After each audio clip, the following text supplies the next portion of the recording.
by no accident, Tesla's grand project was to be financed by the devil himself, J.P. Morgan. You're a strange man indeed, Tesla. After the papers are signed, you may draw upon the house of Morgan, but it's important that I remain a silent partner. You do understand what that means, don't you, Mr. Tesla? But Nikola had a secret. The system could also electrify the world. Wardenclyffe would provide limitless, free energy everywhere, for everybody. When J.P. Morgan found out about this leap of technology, he wouldn't tolerate it. He knew Tesla could deliver, and the banker overlord couldn't put a meter on it. A man always has two reasons for doing anything. A good reason, and the real reason. Mid-construction, Morgan would cancel the contract and blackball Tesla, thus excluding him from any other investor. Mr. Morgan, are you going to leave me in a hole? I've made 1,000 powerful enemies on your account. In 100 years from now, this country would give me much for the first honor of transmitting power without wires. Wardenclyffe faltered, and Marconi sent his transatlantic signal. Tesla would suffer his second nervous breakdown, and never again would he regain his momentum as before. But despite his cruel fate, Nikola stayed the course.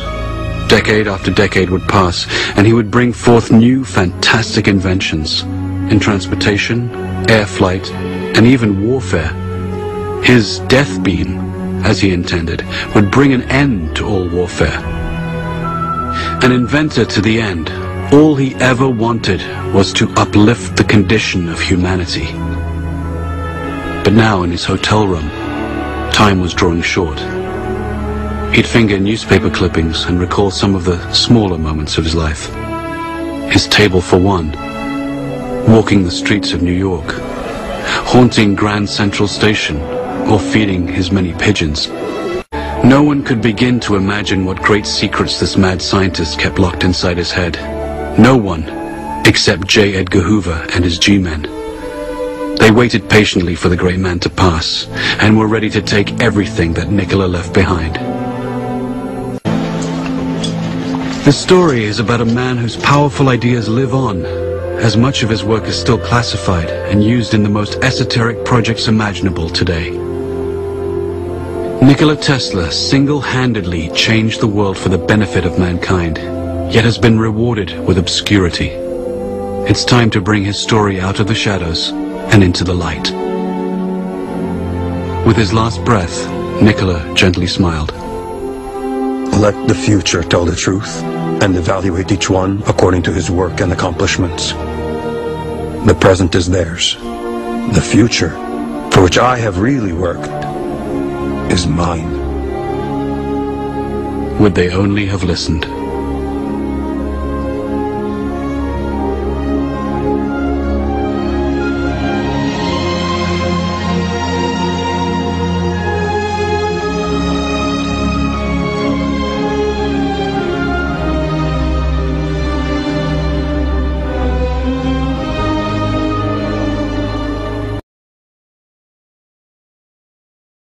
The top our news here at 6 o'clock, an age-old dream becoming a reality. A local inventor has discovered a way, hear this, to use water to run your car. It's a major breakthrough that will no doubt make motorists happy. And as Ralph Robinson explains, the Pentagon is also showing lots of interest in this project. Water has always been considered a precious commodity, but Stan Meyer's invention may make it even more valuable. He has developed what's called a water fuel cell. It has taken the place of his old gas tank. The water fuel cell breaks down water molecules into oxygen and hydrogen. The hydrogen is used to run his dune buggy. I don't care if you use rainwater, well water, city water, ocean water. If you don't have any fresh water, go ahead and use snow. If you don't have any snow available to you, then use salt water because there's no adverse effect to the fuel cell. Meyer started working on this project 4 years ago. He's not a scientist. He isn't even a chemist. In fact, he never graduated from college. Myers was determined, he says, to design something to protect this country from oil embargoes. And we have calculated that if we take the dune buggy from Los Angeles to New York, we would roughly use 22 gallons of water. The Pentagon flew a lieutenant colonel in last week to look at Myers' invention. There's talk of possibly using it in the Star Wars defense program and to run Army tanks. Myers is currently perfecting a water fuel cell for cars. It will cost about $1,500. He says it won't need any maintenance, and you won't have to replace it. It'll be at least 2 years before the fuel system goes into mass production. The day it happens will be one the fuel industry hates, but it'll put a smile on the face of those who've had to say at one time or another, fill her up. I'm Ralph Robinson. As you can see, many patents have already been received, and many more are forthcoming. A car that runs on water instead of gasoline. Can it be true? Well, inventor Stanley Meyer made an announcement today in Colorado Springs. He says he's come up with a device that will hook up to any engine and allow it to run on good old H2O. News 13's Kurt Goff tonight on the possible impact of the water fuel cell. Stanley Meyer says the answer to dependence on foreign oil lies all around us. In seawater, tap water, and rainwater. Any kind of H2O, he says, can power just about every type of engine. How? With the water fuel cell. It fits in the palm of his hand, but it could revolutionize the world. You're talking about a pollution-free, totally new source of energy, the voltage disassociation of water. The fuel cell converts water into a gas, hydrogen oxygen, which is released in the form of thermo-explosive energy. So the water fuel injector simply replaces the spark plug. We hook it to a hydrogen computer system which regulates and meters the flow going into the injector. It processes the water in such a way to release its thermal explosive energy. The man who invented an engine that can run on water says he's been offered $1 billion in cash by oil-producing countries to sell his patent. So far, he hasn't sold. Environmental specialist Jan Porter talked to the inventor, who thinks that the U.S. auto industry could produce cars that run on water now if they wanted to. Our industrial base of the world is based on the utilization. Stan Meyer has a car that runs on water, and that's drawing crowds at this year's Extraordinary Science Conference in Colorado Springs. Myers has developed what is called the water fuel cell injector. The injector breaks down the water molecule into hydrogen and oxygen, and the hydrogen is what powers the car. Basically, all we do is replace the spark plug and replace it with the water fuel cell injectors you see right here. We simply feed ordinary non-processed water or processed water in here, and as the water goes into the injector, it hits a very high pulse voltage frequency, which instantly converts it into thermal explosive energy, and as a result we can run this car down the road on water.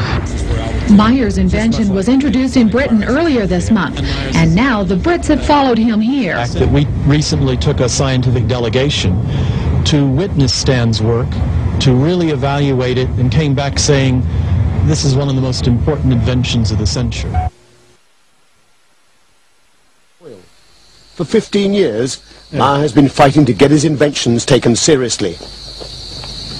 Most inventors have to be a loner. You have to be somewhat thick-skinned, and don't rely on other people to support you, because they will not. More times than not, an invention is really stolen from the inventors. Even in my prior development of high technology, I've had patents taken from me. I learned from the School of Hard Knocks to be very cautious. Meyer has always stood out against the crowd. He has no formal qualifications as a scientist because he didn't wait to graduate from high school, leaving early to go straight into research at the high-powered Battelle Institute in his native Ohio. Now he works full-time as a private inventor. He's built a device with potentially revolutionary implications. There is nothing startling about a machine that can extract the hydrogen from water. What is highly unusual is that it should do so with ordinary tap water. The conventional method is called electrolysis. Meyer has turned that process on its head. Unlike electrolysis, his device doesn't use up large amounts of electric current, nor does it produce an enormous amount of waste heat. For 20 years, he has been refining a method to fracture water, which produces vast amounts of hydrogen on demand. This is not his latest apparatus. He was unwilling to let us point a camera at that. This is the simple device he used to convince a reluctant patent office that his revolutionary concept actually works. Alloy rods, acting as electrodes, are housed in a perspex container that's filled with water. Normal mains voltage is fed in through a transformer, but critically, there is virtually no current consumed, less than ½ amp. The result is dramatic. Hydrogen pours off with the flick of a switch. Meyer claims the key is his electronics, which pulses electricity rapidly across the rods at up to 20,000 cycles per second. In a way that's not readily apparent, this process transforms the equation. Whereas in conventional electrolysis, 3 times as much energy is consumed as is produced in the form of hydrogen fuel, in Meyer's apparatus, the reverse is true. It appears to produce several 100% more energy than it consumes.